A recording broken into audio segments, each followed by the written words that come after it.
второе видео. Второе видео у нас посвящено личному опыту. Призыв писать, если нет человека, который может помочь. Я мост. Борьба со стигматизацией, разрушение барьеров. Точка роста. Подвергаются стигматизации. Всем привет! Еще раз здравствуйте. Меня по-прежнему зовут Таня. И у меня депрессия средней или умеренной степени тяжести. Так, ну все, вроде бы. Небольшой дисклеймер. Я не являюсь врачом, специалистом в области психиатрии. Я делюсь личным опытом для того, чтобы повысить уровень информированности людей. И, возможно, моя история станет полезной для кого-то. Возможно, она кого-то спасет или же натолкнет на путь к психологу или психотерапевту, потому что, по моему мнению, люди с психическими заболеваниями все еще подвергаются стигматизации, особенно на постсоветском пространстве, например, в Узбекистане. Я из Ташкента. Часто люди представляют какие-то ужасные вещи: белые комнаты, ремни, электрошокеры, что кого-то бьют током, когда слышат психиатр, психотерапевт, психическое заболевание. Я считаю, что это неправильно, и мы можем бороться с таким явлением, как стигматизация психически больных людей, потому что это такие же люди, как и люди без психических заболеваний, просто есть свои особенности.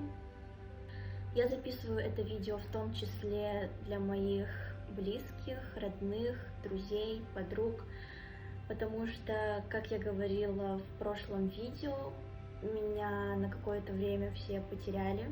Я не хотела ни с кем общаться, я не брала трубки, я не выходила на связь.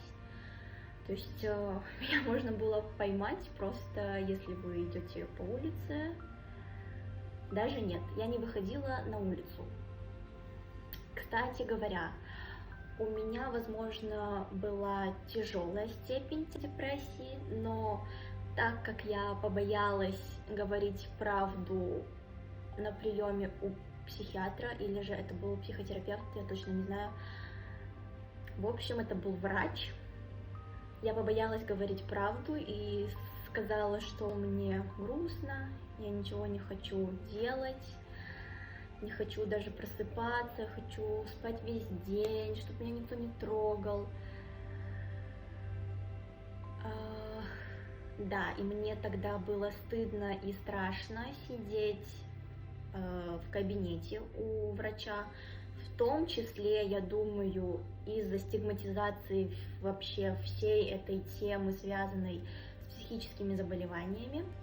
Также я хочу записать это видео, потому что когда я впервые столкнулась с непонятным состоянием, в котором я пребывала, когда я признала, что что-то не так, на тот момент я не знала, что происходит, и это меня очень пугало. Если честно, я думала, что я схожу с ума, что все фильмы, которые были сняты про психически больных людей, в том числе про тяжело больных людей, они теперь про меня. Я была не права, я на тот момент испугалась, но это почему? Потому что я не знала, а неизвестное нас пугает. Это факт. Предпосылки и как у меня появилась депрессия. Всю жизнь я считала себя достаточно оптимистичным человеком, и, в принципе, люди знали меня как такого веселого человека, зажигалочки даже иногда. Я любила потусить, считалась довольно позитивным, оптимистично настроенным человеком, и я сама тоже так считала, ну и сейчас тоже считаю, потому что я уже вышла из эпизода и на таблетках. У нас очень дружная семья, которая любит шутить. Вообще, мне кажется, что мы все можем быть стендап-комиками, потому что какие-то очень интересные истории, иногда тяжелые, мы сглаживаем юмором, без этого никак. Иначе ты действительно сойдешь с ума, и тебя нужно будет изолировать от общества, ты будешь представлять опасность. Да, почему для всех это стало как-то неожиданно, и никто не был готов. Ну, к такому тяжело, конечно, подготовиться, но все очень испугались, в том числе потому, что тоже так близко не сталкивались с этим, и со стороны может показаться, что у человека все хорошо, по идее, должно быть все хорошо.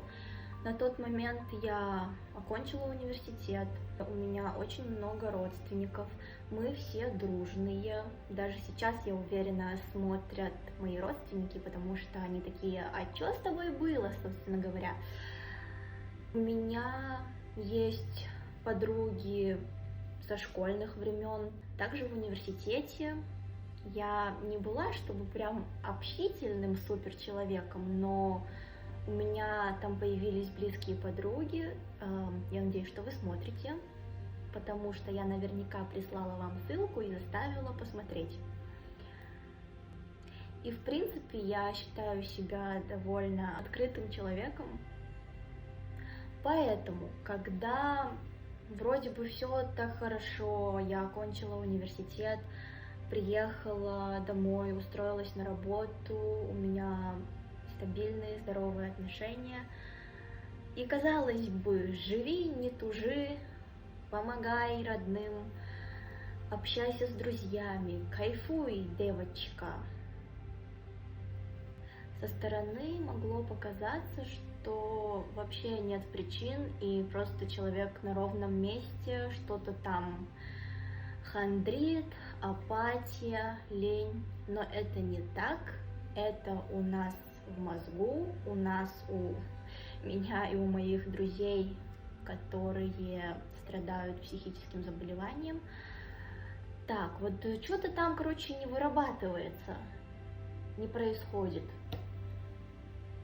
В мозгу не происходит обратный захват нейромедиаторов, и если с помощью психотерапии вы не можете изменить свое состояние к лучшему, вам прописывают лекарства, которые помогают вам захватить эти штучки. Не знаю, как объяснить по-другому. 3 года назад внезапно из жизни ушел мой папа, и моим девизом на эти 3 года стали такие слова, как «будь сильной», «держись». Всем сейчас очень тяжело, не создавай проблем, закончи обучение. Ты сейчас не понимаешь, что происходит, но ты пройдешь все эти 5 этапов принятия, и все будет хорошо. Причем эти слова я сама себе придумала, и мне никто не навязывал какие-то идеи, мне никто не говорил, что конец света. Я просто это сама придумала. Возможно, это был мой какой-то защитный механизм. И как мне кажется сейчас, я немного отложила это принятие на 2 года, потому что на тот момент я училась на 3-м курсе в университете, и моей главной задачей стало закончить университет, получить эту корочку. Я ни в коем случае не жалею об этом решении. Я хочу себя похвалить за то, что я прошла этот путь до конца, что не сдалась, хотя было тяжело. Но вот еще что. Я слишком серьезно относилась к этому. Я относилась к этому, как будто бы, если я не получу корочку, то Земля перестанет вращаться и наступит конец света. Давайте похлопаем мне.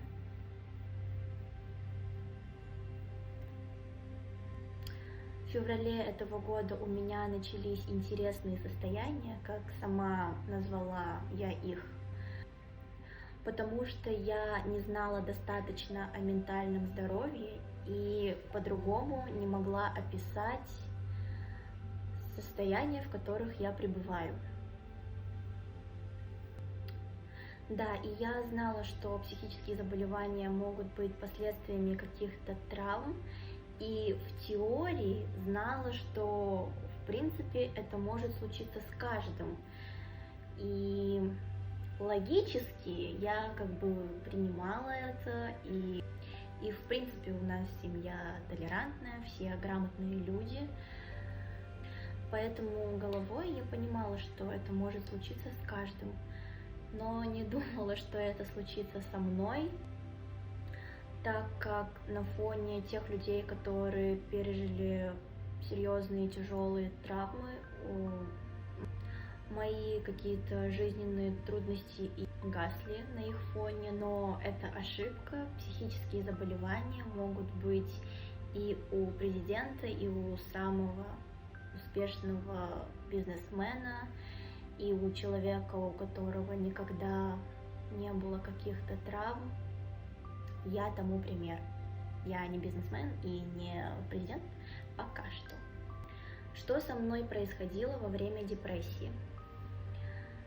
Я думаю, что я начну с описания состояния, в котором я пребывала в феврале, потому что до этого у меня было плохое настроение, какая-то апатия, но тем не менее я ездила на работу, я общалась с людьми, но тут с середины февраля я перестала общаться со всеми в моем окружении, в том числе с близкими подругами, с родственниками. Я даже иногда не общалась с мамой. Я полностью закрылась от общества, мне не хотелось никуда выходить, мне не хотелось, чтобы меня кто-то видел. Все стало каким-то мрачным.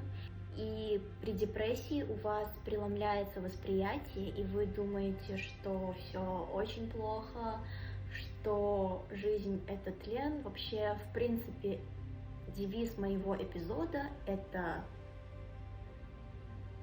ошибочное мнение, что жизнь — тлен.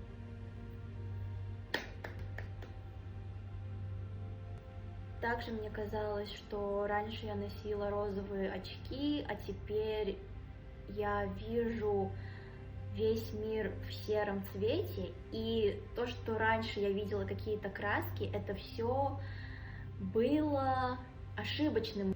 И то, что сейчас я вижу все в сером цвете, это вот реальность, она такая, но мы помним, что это преломилось восприятие. Мне казалось, как же другие не видят, что все очень плохо. И любой человек, который пытался со мной заговорить, подбодрить меня, вообще выяснить, что происходит, потому что люди в неведении, я просто думала о том, что вы мне рассказываете, что жизнь классная, и что нужно радоваться жизни, что жизнь продолжается после потери близких. И головой-то это я понимала, но сломанные функции в моем мозгу, и мозг на тот момент говорил мне, что нет, это все не так, и на все ваши плюсы жизни я найду 10 минусов. Да, были суицидальные мысли, но меня останавливало то, что моей маме будет очень тяжело, если я так сделаю. В самое время я думала, ну это надо, встать, что-то там сделать, и какую-то веревку взять или газ пустить, а я не хочу это, я хочу лежать, чтобы меня никто не трогал, просто чтобы испарилась. И в тот момент я прекрасно понимала, что нужно дать волю эмоциям, что нельзя держать все в себе. Но, наверное, это есть в азиатской культуре, что мы не привыкли говорить о своих чувствах, разговаривать с родителями. Мне казалось, что я делаю только хуже, и что теперь я обуза какая-то, и что если бы меня не было, всем было бы только легче, но проблема в том, что я уже появилась, и суицидальные мысли есть, но суицидом я не хочу заканчивать жизнь. Диссонанс, когнитивный диссонанс. Что помогло справиться с этим состоянием? На протяжении всего моего эпизода меня всячески пытались поддержать моя семья, моя мама, мои сестры. Меня насильно вытаскивала двоюродная сестра и мои подруги просто погулять, сходить в кафе, как-то развеяться, потому что они действительно переживали за меня, они понимали, что происходит.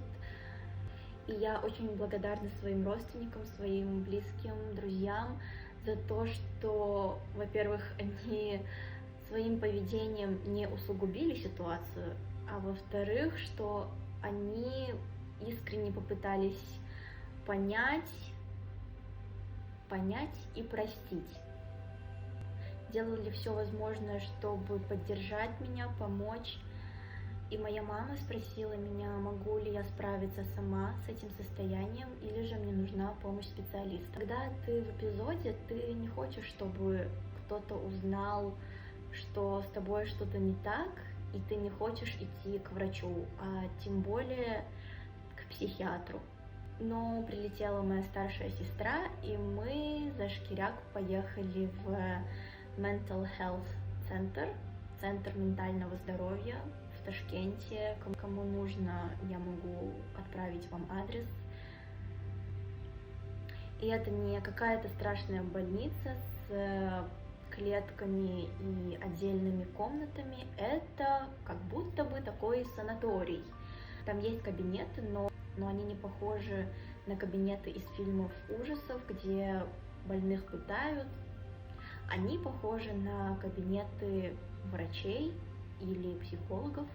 В некоторых кабинетах просто стоит стул, в некоторых кабинетах диванчики, кресла. После нескольких походов в центр мне выписали медикаментозное лечение плюс сессии с психиатром для того, чтобы контролировать мое состояние, так как в первые 2-3 недели за человеком, у которого... Кто там? Я тут видео записываю.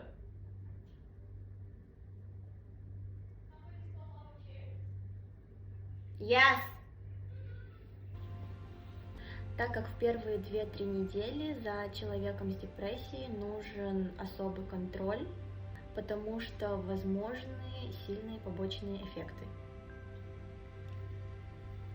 И здесь опять-таки мы сталкиваемся со стигматизацией, с тем, что нас пугает неизвестное, и с тем, что я боюсь начинать принимать лекарства. Моя семья также считала, что приходить к медикаментозному лечению нужно в тот момент, когда когнитивно-поведенческая терапия не работает, поэтому мы не стали сразу покупать лекарства, и я ходила на сессии со специалистом. А тут как бы слышно тебя.